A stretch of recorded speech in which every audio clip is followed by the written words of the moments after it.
Hi, and welcome back to our third part of the series in our controlling process. So far we've talked about what control is and the control process. And in that process, we've talked about how we're going to compare our current performance with an objective or standard. But how do we do that? This mini lecture starts to unpack those hows by looking at the control systems that are used in organizations. So, what control systems are used in organizations? We can start by actually looking at our employees. And our employees are controlled through remuneration and benefits.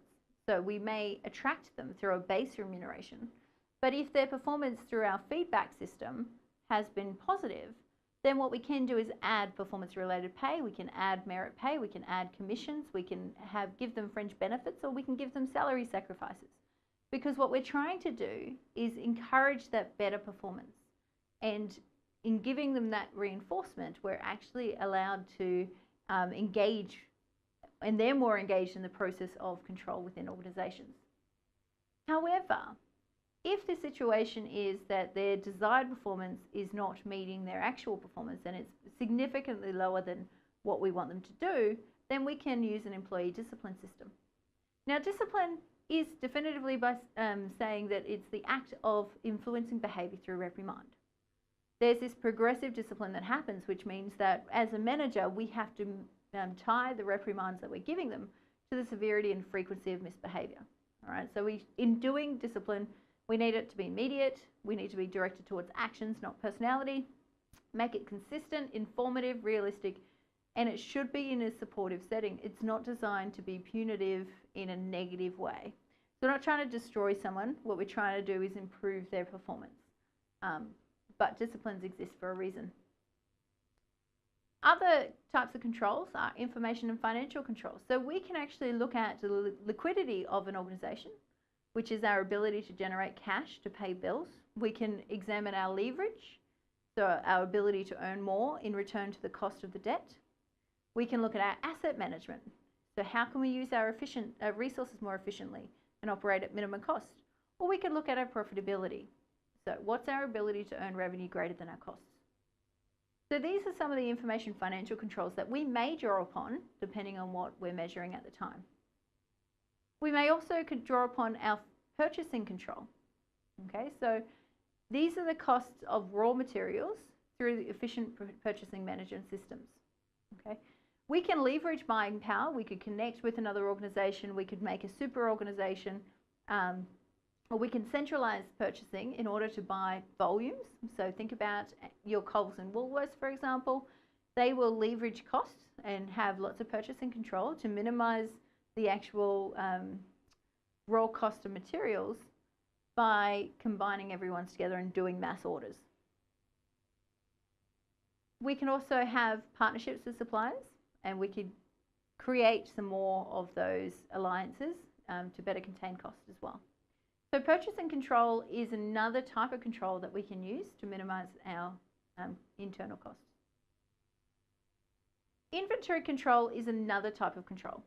So if we're going to measure how we're going in terms of what our inputs and outputs are, then we can use inventory controls in order to be able to decipher how much stock do we have in at this point in time and how much are we getting out. So obviously you want this thing called just-in-time scheduling. So just-in-time scheduling minimizes the inventory that you have by routing materials to workshops just in time. So for example, if you need a spatula by tomorrow because you're cooking, then it would be delivered the morning of your cooking or the day before if you're,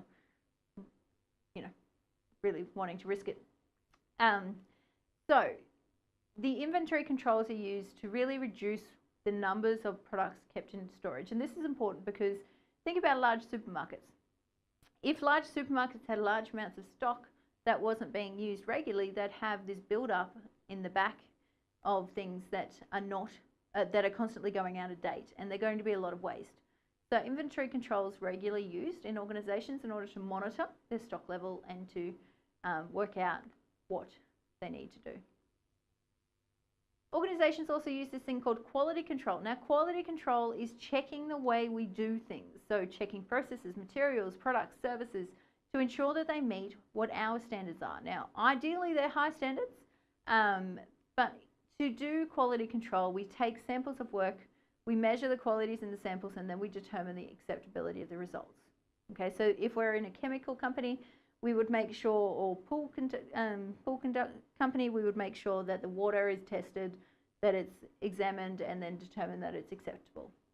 This may also be in a public pool, for example, where there's regular testing of the public pool water. We can also control for organisational performance by looking at a balanced scorecard approach. So a balanced scorecard actually takes a very broad view on how we're going as an organisation. So there's financial view, a process view, a customer's view, and a learning and development view.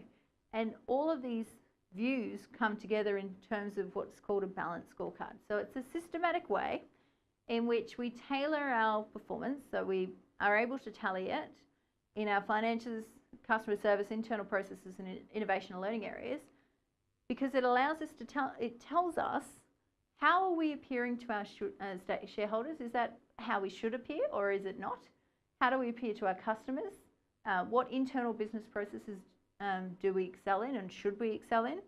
How do we sustain or change and improve our business practices going forward? So it's a very broad analysis that most companies are doing these days in order to judge, are they on the right track or are they not on the right track?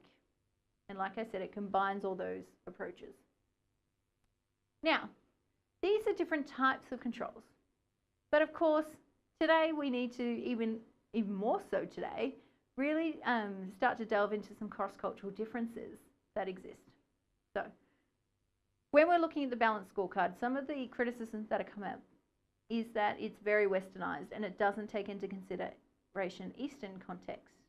Now, if I'm running a sushi train place, is that going to be representative of how I run my business in an Australian context, or is it not? What do I need to do to change that? So these are the types of things that you need to think about. How comparable is my data if I'm measuring it against someone that had done some work in China or in a different country, or even in a different section or sector? We also need to think about our constraints that are on our corrective actions. So even if we find corrective actions, are we able to actually do something about it? All right, so they're the issues that come out, particularly cross-cultural issues. Other issues are things like workplace concerns. Now, in organisations today, we're very aware of workplace privacy. So, are our buildings locked? How are they locked for? Are people using our internet for business or personal use? Are we using email for harassment, or are we sending offensive jokes and pictures? How do we keep our company secrets intact?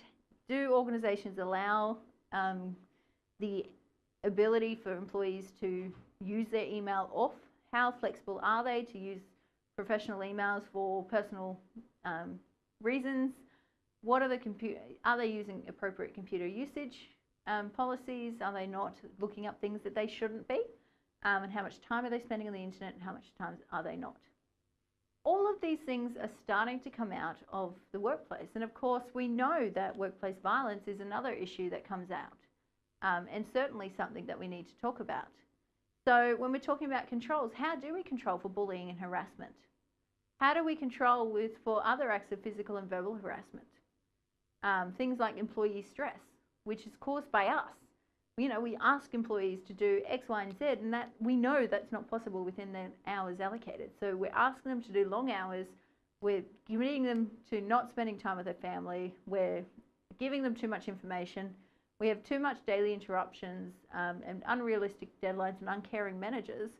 This all leads to increased stress. Increased stress means that people are going to act out in the workplace, and that may not be directed at the workplace, but they're going to act out. So some of the issues that actually come out in organisations today are policies around workplace violence, right?